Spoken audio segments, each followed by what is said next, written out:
Puedo decir que en algún momento podría llegar a desaparecer el guaraní y si puedes argumentar el por qué sí o por qué no. No va a desaparecer. No va a desaparecer. Imposible. No, esa es 70, nuestra lengua. 70% guaraní hablante en Paraguay. 70. 70 y más, ¿verdad? Y se calcula que casi un 40% es monolingüe guaraní, habla solo guaraní. Y eso es lo que me gustaría muchas veces mostrarle a ustedes, sin tener que ir, como diría, allá en el fondo, en el último, acá cerquita nuestro. Y es tan doloroso, ¿verdad? Yo hablo de un punto de vista muy humano, ¿verdad? Cuando hay veces uno entra a una sala de clase, y es la ventaja que tiene que es bilingüe, que habla castellano, porque prácticamente el sistema funciona en castellano acá. Vos te vas a una escuelita y a veces hablas en castellano y te miran, mañana mumbirí, mañana quijillé, yuyay, o ahí va. Eso es el signo de la incomprensión, de la ignorancia de esa criatura con respecto a lo que el maestro o la maestra le dice. Por eso que cuando uno comienza después a hablarle guaraní, es como que se abre una puerta y entra al sol, solo decir yo. Y allí la criatura, nunca olvido, y le cuento un caso cortito. Fui a una escuelita, un amigo me había entregado 4 libros para donar allí. Le entrego a la directora, ella me dice, ya a mí no, profesor, al lado estaba el 2º grado. Y me dice, para mostrarles ya que ya tienen nuevos libros. Entonces yo allí y hago una prueba que yo sé que lo tengo que hacer, pero hago siempre, para yo mismo estar seguro de que no estoy equivocado. Entonces yo, ¿qué hice? Entré y hablé unos 2 minutos en un buen castellano, pero es el castellano reforzado. Yo le miraba mientras tanto a la criatura y notablemente era la cara, rostros adultos, serios, ¿verdad? Y cuando yo termino de hablar, así como se dice comúnmente sobre la marcha, le digo, ¿me entendieron? Nada, ni mosca voló. A la segunda, ¿me entendieron? Yo uno que me hizo esto. Y le digo allí otra vez sobre la marcha, Peipotape, PM Guaraní. Todo así. Pega, Hueruco, APPM, Coa, Peguereco, Anoape, Moñeja. Y uno de los mitad reacciona en ese momento, me levanta la mano y me dice, Amba, eres pico 4 en Tereguerú, por eco 20 Bermeco Ave.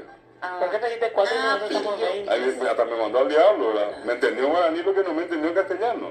Bueno, ¿y eso qué es en el fondo? Y es el conocimiento que tiene él a través de la lengua. No es que no quiere, claro, no es que no quiera aprender la criatura. Claro. Lo que pasa es que el método que se aplica es contrario a la realidad. ¿Cómo se sentirían ustedes que todos acá hablando castellano, nunca hablaron en su vida ruso? Acá nadie, ni Laura ni nadie le iba a venir, pero estoy hablando, hoy va a hablar en ruso. Hablo en ruso y ustedes me miran así con una cara del otro mundo. Bueno, pero en ruso. Y entonces, eso mismo siente un niño guaraní hablante cuando alguien le habla. Pero peor va a ser que en una de esas allí Fabi hable ruso y ustedes no. Y yo digo, hablo en ruso y Fabi se ríe y ustedes quieren saber por qué se ríe Fabi.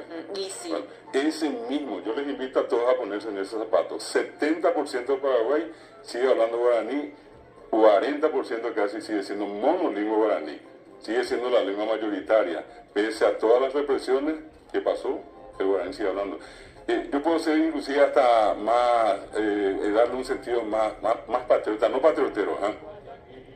Cuando yo me pongo, ayer me tocó estar en la zona de Cordillera y allí pues durante ese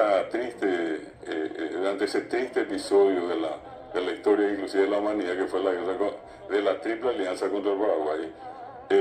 Allí en Piribebuy matan a toda la población, 1.600 habitantes había, 20.000 brasileños, destrozan. Nosotros nos lamentamos hoy, con todo el respeto que se merece Ecuador, años 400 muertes, en el hospital de sangre de Piribebuy murieron 600 personas quemadas. Y las mujeres que salieron, ya cuando ya no habían hombres, que son las que tanto poner al Papa. Crimen de guerra, ¿verdad que claro. Estas mujeres y todos los que combatieron allí no hablaban castellano, no hablaban inglés ni francés, hablaban guaraní. Hay un personaje al que nosotros tenemos que todavía rendirle una especie de reconocimiento grande, un niño paraguayo. Algunos dicen que tenían 15, otros 16, 17. Cuentan que más o menos a la media mañana en esa batalla hubo un pequeño receso y cuando iba a empezar nuevamente un oficial paraguayo, un capitán de apellido Solalín, del otro lado al comandante de las tropas brasileñas, en nombre de la Triple Alianza, y era el general João Mena Barreto. ¿Y qué hace?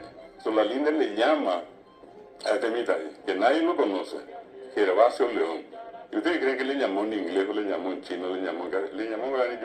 Pero, El sabe el caballo arriba, el sabe yapín y yucañandé, tal cual. Tal cual. Y Esas mujeres que salieron a pelear en guaraní, esos niños que fueron, pero masacrados en la Costañón. Porque esa masacre implica cortarle la cabeza, no era solamente matarlos, así, de un balazo, era pasarle encima al caballo, rebanarle la cabeza. Son cosas que ya no contamos, tampoco cuento esto para armar una especie de drama con esto, pero es necesario siempre conocer. Esos niños murieron hablando guaraní. Ese 20% que restó, el 10%, perdón, que restó después de la guerra, que eran en su mayoría mujeres, hablaban guaraní.